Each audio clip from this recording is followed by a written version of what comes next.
الحمد للہ رب العالمین والصلاة والسلام علی سید المرسلین اما بعد فاعوذ باللہ من الشیطان الرجیم بسم اللہ الرحمن الرحیم الصلاة والسلام علیک یا رسول اللہ وعلی آلک واصحابک یا حبیب اللہ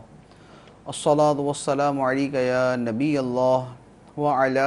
آلک واصحابک یا نور اللہ۔ فردوس الاخبار میں حضرت عبداللہ ابن عمر رضی اللہ تعالی عنہما سے روایت ہے، سرکار دو عالم صلی اللہ تعالی علیہ وآلہ وسلم نے ارشاد فرمایا، زینوا مجالسکم بالصلاۃ علیہ فإن صلاتکم علیہ نور لکم یوم القیامہ۔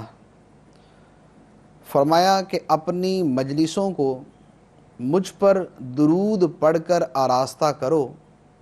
کیونکہ تمہارا مجھ پر درود پڑھنا تمہارے لیے قیامت کے دن نور ہوگا۔ صلو علی الحبیب صلی اللہ تعالی علی محمد۔ فیضان قرآن کے آج کے اس سلسلے میں ہم سورہ بقرہ سے درس قرآن سنیں گے۔ اللہ عز و جل نے ارشاد فرمایا، بسم اللہ الرحمن الرحیم، وَإِذَا طَلَّقْتُمُ النِّسَاءَ فَبَلَغْنَ أَجَلَهُنَّ فَلَا تَعْضُلُوهُنَّ أَن يَنكِحْنَ أَزْوَاجَهُنَّ إِذَا تَرَاضَوْا بَيْنَهُم بِالْمَعْرُوفِ ذَلِكَ يُوعَظُ بِهِ مَن كَانَ مِنكُمْ يُؤْمِنُ بِاللَّهِ وَالْيَوْمِ الْآخِرِ ذَلِكُمْ أَزْكَىٰ لَكُمْ وَأَطْهَرُ وَاللَّهُ يَعْلَمُ وَأَنْتُمْ لَا تَعْلَمُونَ۔ اور جب تم عورتوں کو طلاق دو اور ان کی عدت کی مدت پوری ہو جائے تو اے عورتوں کے والیو، انہیں اپنے شوہروں سے نکاح کرنے سے نہ روکو جب کہ آپس میں شریعت کے مطابق وہ رضامند ہو جائیں۔ یہ نصیحت اسے دی جاتی ہے جو تم میں سے اللہ اور قیامت پر ایمان رکھتا ہو، یہ تمہارے لیے زیادہ ستھرا اور پاکیزہ کام ہے اور اللہ جانتا ہے اور تم نہیں جانتے۔ اس آیت مبارکہ کا شان نزول یہ ہے کہ حضرت معقل بن یسار رضی اللہ تعالی عنہ کی ہمشیرہ یعنی ان کی بہن کا نکاح حضرت عاصم بن عدی کے ساتھ ہوا تھا۔ عاصم بن عدی نے انہیں طلاق دے دی۔ ایک طلاق تھی، جب عدت گزر گئی تو عاصم بن عدی نے دوبارہ رجوع کرنے کا کہا، یعنی دوبارہ نکاح کا ارادہ ظاہر کیا۔ جب دوبارہ نکاح کا ارادہ ظاہر کیا تو حضرت معقل بن یسار رضی اللہ تعالی عنہ مانے ہوئے کہ جب پہلے طلاق دیا تو اب میں یہ نکاح نہیں ہونے دوں گا۔ اس پر یہ آیت مبارکہ نازل ہوئی کہ جب عورتوں کو طلاق ہو جائے اور ان کی عدت پوری ہو جائے، اس کے بعد اگر وہ دوبارہ نکاح کرنا چاہیں تو تم انہیں اس سے منع نہ کرو۔ نکاح پہلے ہی شوہر سے کرنا چاہیں، جیسے ایک یا دو طلاقیں دی ہوں اس صورت میں،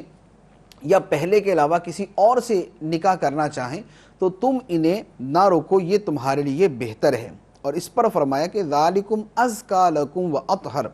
یہ تمہارے لیے زیادہ ستھرا اور زیادہ پاکیزہ کام ہے۔ وجہ اس کی یہ ہے کہ عورت پہلے جس کے نکاح میں رہ چکی ہوتی ہے، عام طور پر دل کے اندر اس کے بارے میں ایک نرمی کے جذبات ہوتے ہیں۔ اگر طلاق کے بعد دوبارہ ان کی آپس میں ایسی کوئی صورت بن جائے کہ دوبارہ نکاح کرنا چاہیں اور اب اگر گھر والے روکیں تو کوئی بعید نہیں ہے کہ سابقہ تعلقات کی وجہ سے عورت کوئی غلط قدم اٹھائے، تو چونکہ یہ بعد میں زیادہ شرمندگی اور زیادہ تکلیف کا باعث ہوگا اور یہ طہارت اور نظافت اور پاکیزگی کے خلاف ہوگا، تو اس لیے فرمایا کہ اگر عورتیں عدت گزرنے کے بعد اپنے سابقہ شوہروں سے یا کسی دوسرے سے نکاح کرنا چاہیں تو تم ان کے راستے میں مانع نہ بنو، یہ تمہارے لیے زیادہ ستھرا ہے اور زیادہ پاکیزہ کام ہے۔ اس کے بعد ارشاد فرمایا، والوالدات یرضعن اولادہن حولین کاملین لمن اراد ان یتم الرضاعہ وعلی المولود لہ رزقہن وکسوتہن بالمعروف لا تکلف نفس الا وسعها لا تضار والدۃ بولدها ولا مولود له بولده وعلى الوارث مثل ذلك فَإِنْ أَرَادَا فِصَالًا عَنْ تَرَادٍ مِّنْهُمَا وَتَشَاوُرٍ فَلَا جُنَاحَ عَلَيْهِمَا وَإِنْ أَرَدْتُمْ أَنْ تَسْتَرْضِعُوا أَوْلَادَكُمْ فَلَا جُنَاحَ عَلَيْكُمْ إِذَا سَلَّمْتُمْ مَا آتَيْتُمْ بِالْمَعْرُوفِ وَاتَّقُوا اللَّهَ وَاعْلَمُوا أَنَّ اللَّهَ بِمَا تَعْمَلُونَ بَصِيرٌ۔ اور مائیں اپنے بچوں کو پورے 2 سال دودھ پلائیں۔ یہ حکم اس کے لیے ہے جو دودھ پلانے کی مدت پوری کرنا چاہے، اور بچے کے باپ پر رواج کے مطابق عورتوں کے کھانے اور پہننے کی ذمہ داری ہے۔ کسی جان پر اتنا ہی بوجھ رکھا جائے گا جتنی اس کی طاقت ہو۔ ماں کو اس کی اولاد کی وجہ سے تکلیف نہ دی جائے، اور نہ باپ کو اس کی اولاد کی وجہ سے تکلیف دی جائے، اور جو باپ کا قائم مقام ہے اس پر بھی ایسا ہی حکم واجب ہے۔ پھر اگر ماں باپ دونوں آپس کی رضامندی اور مشورے سے دودھ چھڑانا چاہیں تو ان پر گناہ نہیں، اور اگر تم چاہو کہ ماں کے علاوہ دوسری عورتوں سے اپنے بچوں کو دودھ پلواؤ تو بھی تم پر کوئی مضائقہ نہیں،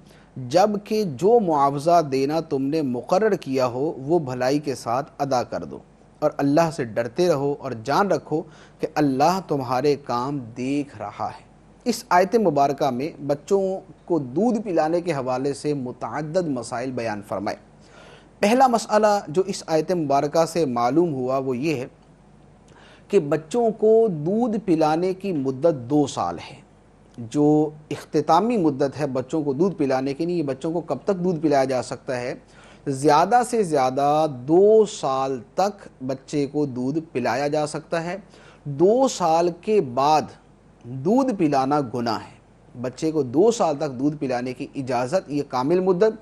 2 سال کے بعد بچے کو دودھ پلانا گناہ ہے۔ ہاں، جو حرمت رضاعت کا مسئلہ ہے کہ بچہ کسی کا دودھ پی لے تو اس کی وجہ سے حرمت رضاعت ثابت ہو جاتی ہے، کہ بچہ اس کا محرم بن جاتا ہے،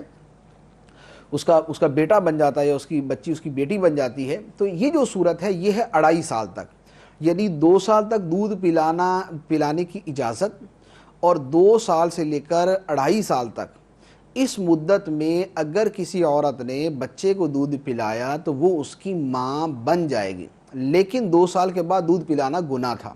اور 2.5 سال کی عمر کے بعد اگر دودھ پلایا تو اب نہ حرمت رضاعت ثابت ہوگی جبکہ پہلے دودھ نہ پلایا۔ 2.5 سال کے بعد ہی صرف دودھ پلایا تو یہ دودھ پلانا گناہ بھی ہوگا، اور اس مدت کے اندر دودھ پلانے سے حرمت رضاعت بھی ثابت نہ ہوگی۔ تو ایک مسئلہ تو یہ ہوا کہ دودھ پلانے کی جو کامل مدت ہے وہ 2 سال ہے۔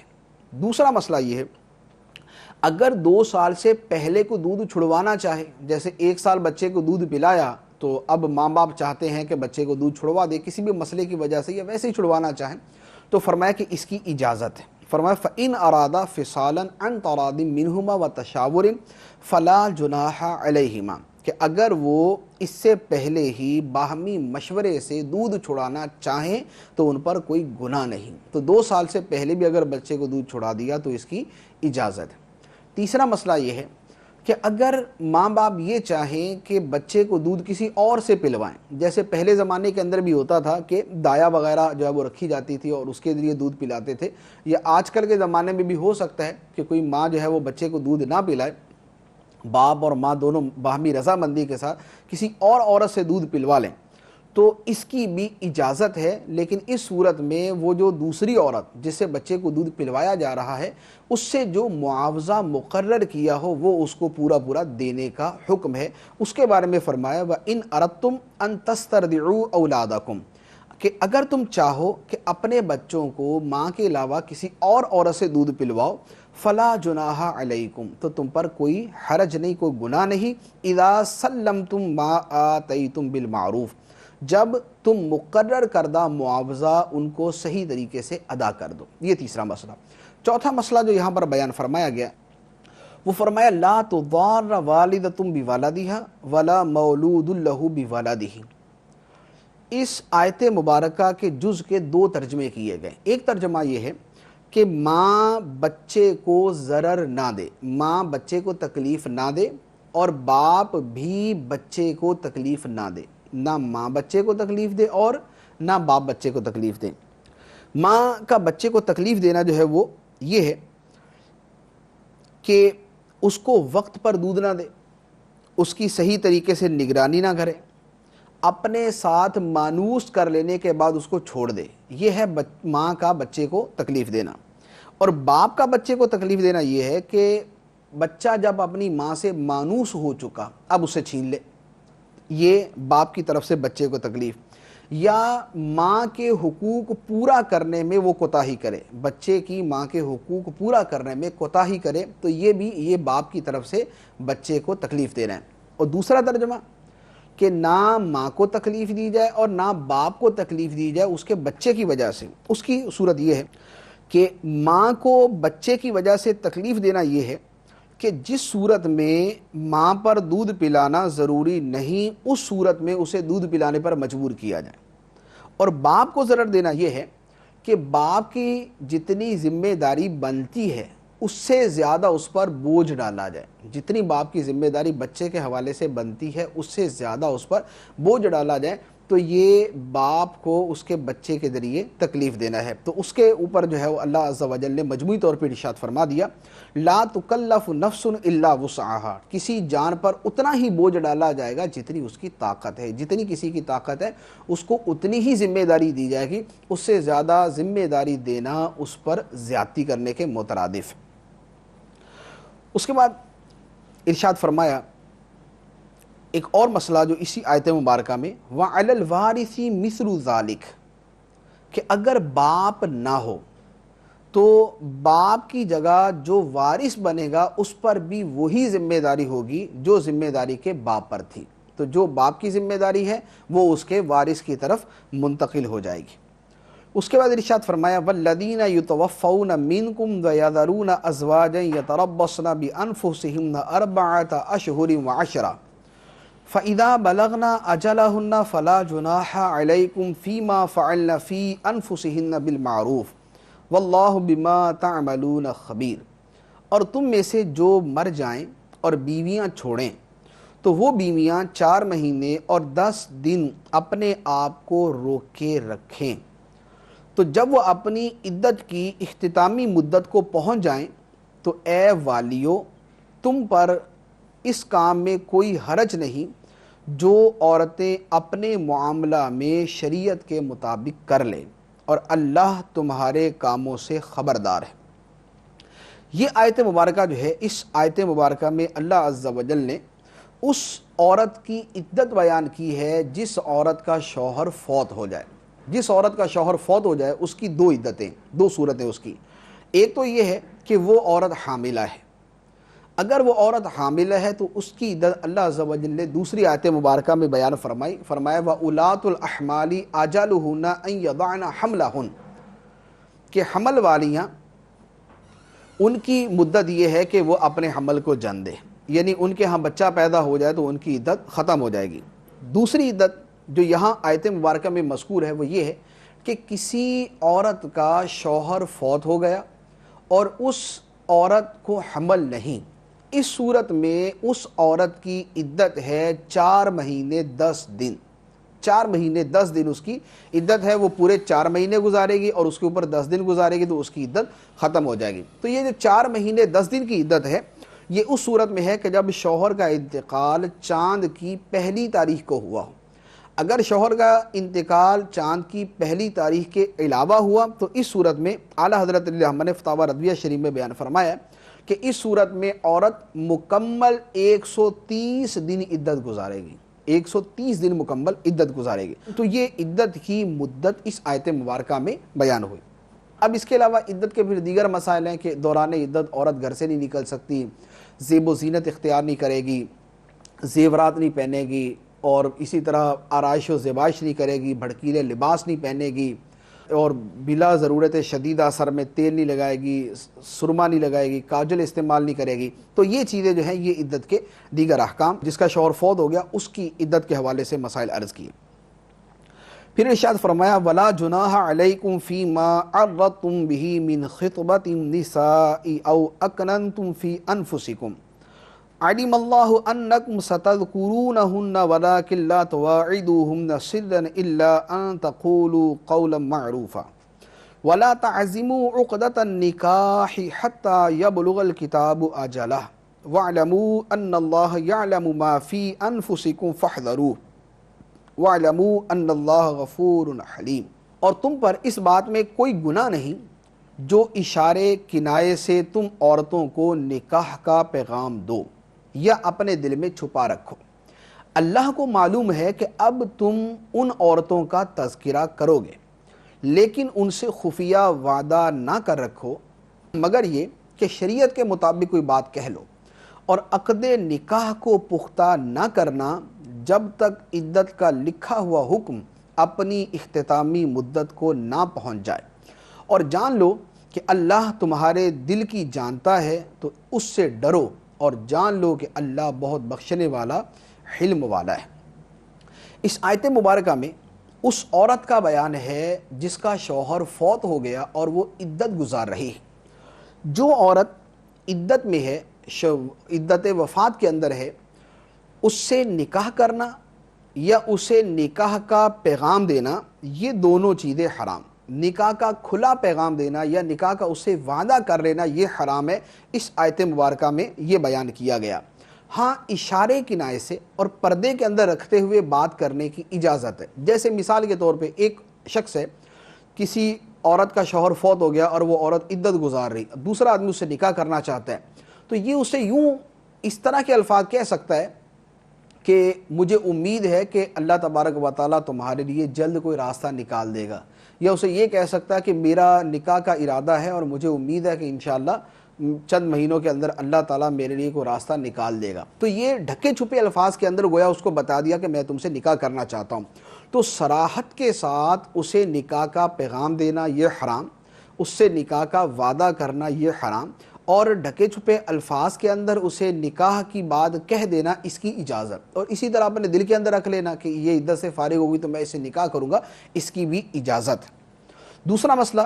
کہ یہاں پر صراحت کے ساتھ دوران عدت نکاح کا پیغام دینا بھی حرام قرار دیا، اور دوسری جو بات بالتصریح ارشاد فرمائی وہ فرمایا وَلَا تَعْزِمُوا عُقْدَةَ النِّکَاحِ، اور نکاح کی گرہ کو پختہ نہ کرو، جب تک عدت نہ گزر جائے تب تک نکاح کی گرہ کو پختہ نہ کرو۔ تو اس پر علماء نے فرمایا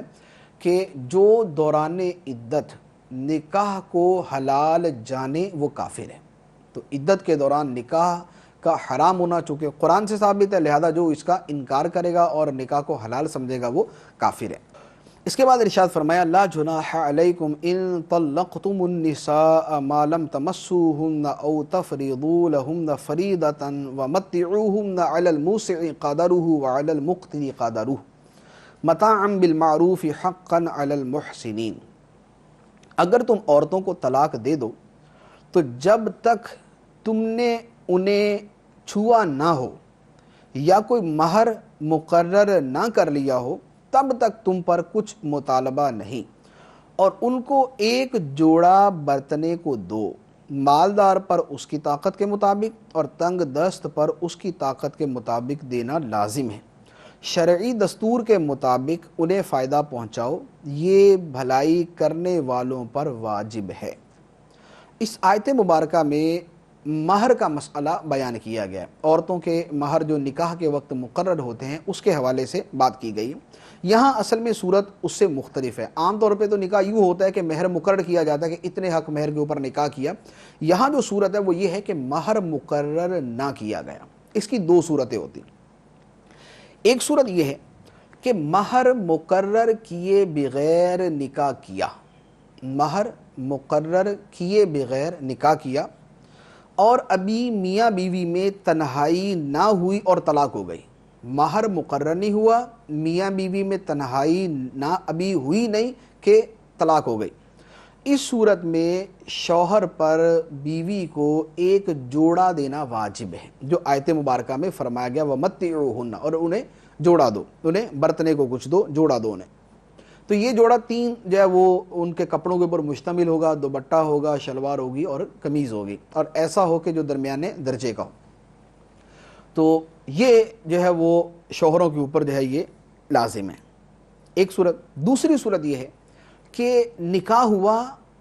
اور مہر مقرر نہ کیا گیا تھا، مہر مقرر نہ کیا گیا لیکن میاں بیوی میں خلوت ہو چکی، ان میں تنہائی ہو چکی، اب طلاق ہو گئی۔ اس صورت، اب یہ پہلی صورت سے یوں مختلف ہوگی کہ پہلی صورت میں مہر بھی مقرر نہیں تھا اور تنہائی بھی نہیں ہوئی تھی، اس صورت کے اندر مہر تو مقرر نہیں تھا لیکن بعد میں تنہائی اور خلوت ان میں ہو چکی تھی، خلوت صحیحہ۔ اس صورت کے اندر اگر طلاق ہو گئی تو مہر مثل دینا ہوگا۔ مہر مثل کیا ہوتا ہے؟ مہر مثل یہ ہوتا ہے کہ لڑکی کے باپ کی طرف سے جو اس کی رشتہ دار عورتیں ہیں جو اس جیسی ہوں اوصاف کے اعتبار سے، جو ان کا مہر بنتا ہے وہ مہر مثل ہے، تو شوہر کو مہر مثل دینا لازم ہوگا۔ پھر فرمایا کہ علی الموسع قدرہ وعلی المقتر قدرہ، یہ جو جوڑا دینے کا حکم فرمایا گیا ہے اس میں امیر اور غریب دونوں کا فرق رکھا گیا۔ جو مالدار ہیں، اگر میاں اور بیوی دونوں مالدار ہیں تو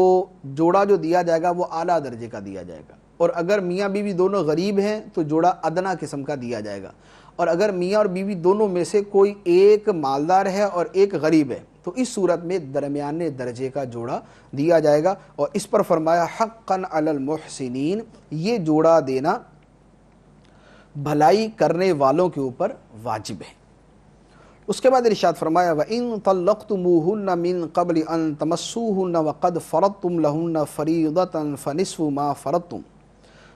مَا فَرَضْتُمْ إِلَّا أَن يَعْفُونَ أَوْ يَعْفُوَ الَّذِي بِيَدِهِ عُقْدَةُ النِّكَاحِ وَأَن تَعْفُوا أَقْرَبُ لِلتَّقْوَى وَلَا تَنْسَوُا الْفَضْلَ بَيْنَكُمْ إِنَّ اللَّهَ بِمَا تَعْمَلُونَ بَصِيرٌ۔ اور اگر تم عورتوں کو انہیں چھونے سے پہلے طلاق دے دو اور تم نے ان کے لیے کچھ مہر بھی مقرر کر دیا ہو تو جتنا تم نے مقرر کیا تھا اس کا آدھا مہر دینا واجب ہے، مگر یہ کہ عورتیں کچھ مہر معاف کر دیں یا وہ شوہر زیادہ دے دے جس کے ہاتھ میں نکاح کی گرہ ہے۔ اور اے مردو، تمہارا زیادہ دینا پرہیزگاری کے زیادہ نزدیک ہے، اور آپس میں ایک دوسرے پر احسان کرنا نہ بھولو، بے شک اللہ تمہارے کام دیکھ رہا ہے۔ اس آیت مبارکہ میں 5-6 چیزیں بیان کی گئی۔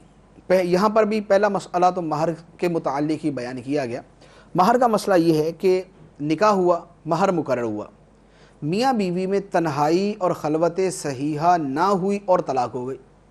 اس صورت میں جتنا مہر مقرر کیا گیا تھا اس کا آدھا مہر دینا واجب ہوگا۔ جیسے 10,000 روپے مہر مقرر ہوا اور تنہائی سے پہلے طلاق ہو گئی تو اس صورت میں 5,000 روپے مہر کے طور پہ دینے پڑیں گے۔